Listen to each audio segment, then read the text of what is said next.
Hop, bugün sizlar bilan nimani o'tamiz ekan?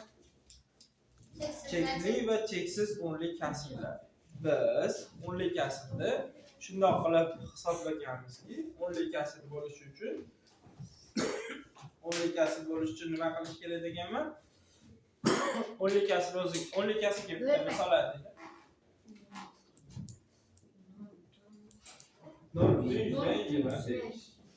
0,133 shunaqa bo'lib ketaveradi, to'g'rimi?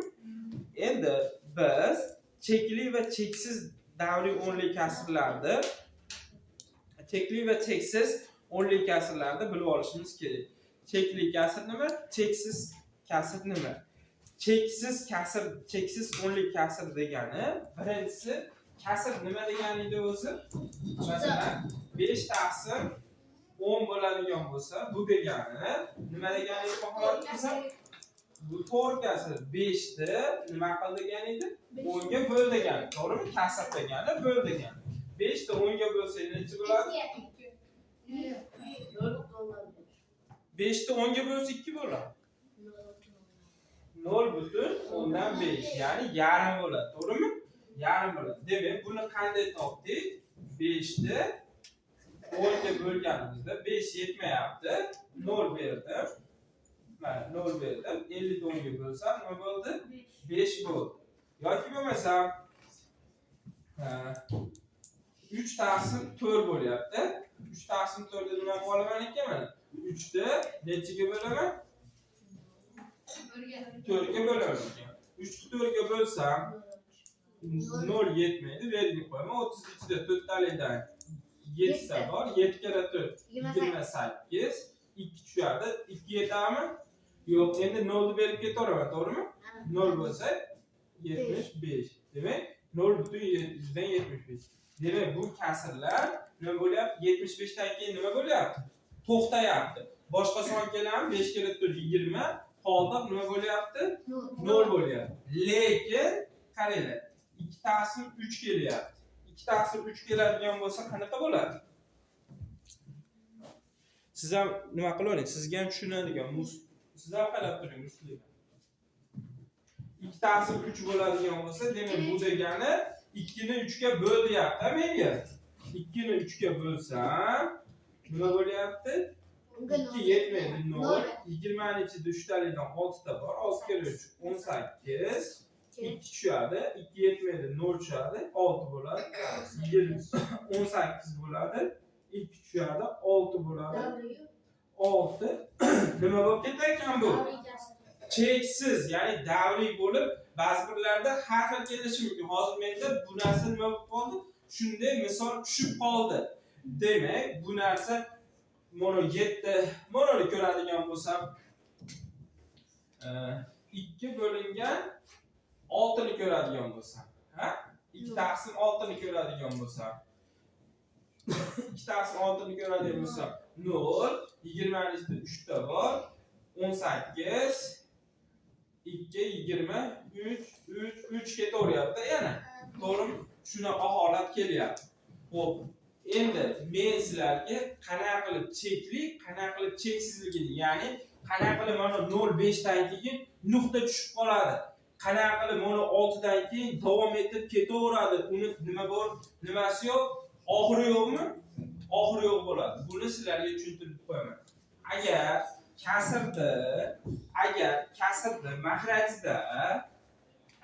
kasrni mahrajida 5 yoki 2 qatnashsa, qaysi sonlar ekan?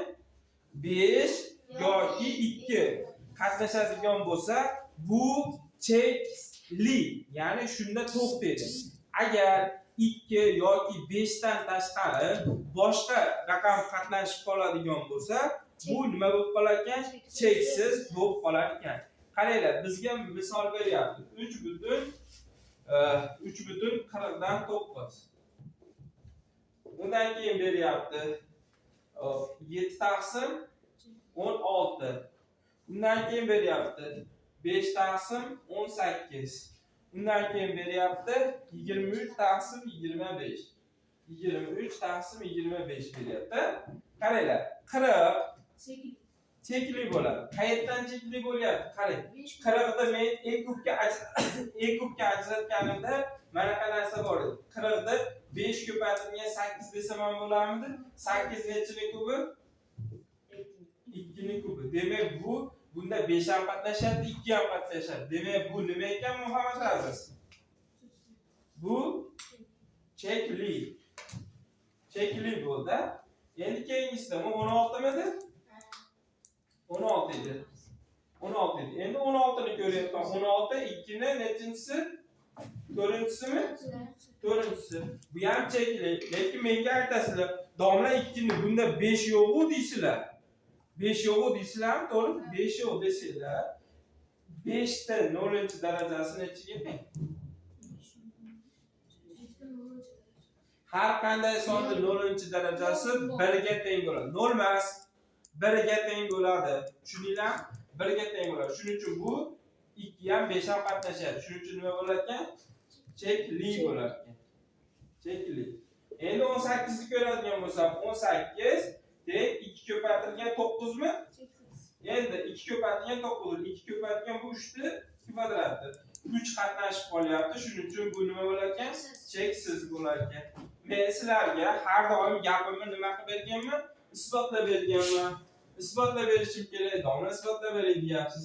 5 taqsim 18 kelyapti. 18 kelyapti. 5 yetadimi 18 ga? Yo'q, 0. 2 ta beraman, to'g'rimi? 2 kere 18 36. 14. 140 ichida 18 tadan nechta bor? 7 ta bersam to'g'ri bo'ladi. 7 kere 8 56, 5 dilda 7 kere 1 7, 5 dilda bilan 12. To'g'rimi? Yana 14 tushyaptimi? Nima bo'lib ketar ekan? 7 7 bo'lib, nima bo'lib ketar ekan? Davom etadi. Shuning uchun cheksiz bo'lyapti. Endi 25 kelyapti. 25 nima edi Muhammad Rizo? 25 ni nima deb olardim? 5 ni hali menga chekli cheksiz 5 ni kvadrati. Demak, bu chekli ekan. Domla 2 qani deb so'raysizlar. 2 ni 0-chisi bo'ladimi? 2 ni 0-chisi. Har qanday sonning 0-chisi 1 ga teng. Shuning uchun 25 bo'lib, demak bu chekli. Faqatgina cheksizim qaysi ekan? 5 taqsim 18 chekli bo'lar ekan. Endi bularni shundoq qilib ishlab ketamiz. Bundan keyin menga kelayotgan narsa o'sha nima aytayotgan narsaga keldi. Cheksiz davriy kasrlar. Cheksiz davriy kasrlar mana borlar. Mana bu joyda bo'layotganimda 7 7 keltirib 7 kere 18 yana 126 bo'ladimi? Yana 14 bo'lib 0 tushib ketadimi? Mana davri nimada qaytarib ketdi? 2 dan keyin 7 7 7 7 bo'lib qaytib ketyapti. Endi mana uni ko'raylik. 2 ni 3 ga bo'lishimni ko'rib oling. Buni ham sizlarga tushuntiraman. 2 ni 3 ga bo'lsam 0 18 2 0 6 18 2 6 6 6 6 ketyaptimi? Mana xuddi shunaqa. Demak, buni davri nechiga teng ekan? 6 ga teng. Mana buni davri nechiga teng ekan? 7 ga teng bo'lar ekan. Demak, o'sha qaytarilishi davriy kasr bo'ladi. Lekin ba'zi bir sonlarni bo'lganimizda bolalar, ba'zi bir sonlarni bo'lganimizda manaqa narsa ham kelishi mumkin. 5 butun 2 3 3 4 bo'lib turib, keyin yana 5 5 5 bo'lib ketishi mumkin. Qaranglar, bu yerda davr nechiga teng bo'ladi? 5 ga teng bo'ladi. Mana bu qaytarilmayapti. Tushundinglarmi? Shunga e'tiborliroq bo'linglar. Manaqa bo'ladigan bo'lsa, qani menga mana buni aytaylik 5/123 23 23. Mana. Davr bu yerda 2 mi 3 mi? 23 si o'zi nima bo'lar ekan? Davr bo'lib ketadi. Bundan keyingi bizga keladigan narsa sof davriy kasr degani. Sof davriy kasr degani nima degani? Sof davriy kasr degani agar butun qismdan keyin darhol davr boshlansa, u sof davriy bo'ladi. Butun qismdan keyin davr shundoq boshlandi. Demak, bu nima bo'lar ekan oyatulloh? Mana 6 boshlanib ketdi. Bu sof davriy kasr. Lekin mana bu nimadan keyin boshladi? Bu sof emas. sof bo'lmagan davriy kasr. Endi mana bunda ham bu 0.33 ketsa nima bo'lardi? Sof. Sof bo'ladi. Sof davriy kasr bo'ladi. Mana bu sof davriy kasr bo'ladimi? Yo'q, chunki butun qismdan keyin boshqa narsalar kelyapti. Xo'p, bularni ishlab oldik. Endi sof bo'lmagandan keyin buni nima deymiz ekan? Aralash davriy kasr deb ketamiz. Mana monolar aralash davriy kasr bo'ladi. Xo'p, bularni ishlab oldik. Demak, bundan keyin hammasini ishlab olganimizdan keyin endi davriy kasrni hozir o'nlik kasrni bo'lib davriy kasrlarni chiqarib oldik. Endi sizlarga buni ishlab olganinglardan keyin davriy kasrni o'nlik kasrga aylantirishni nima qilaman? O'rgataman. Hozir ketdik. Keyingi misolga chiqing.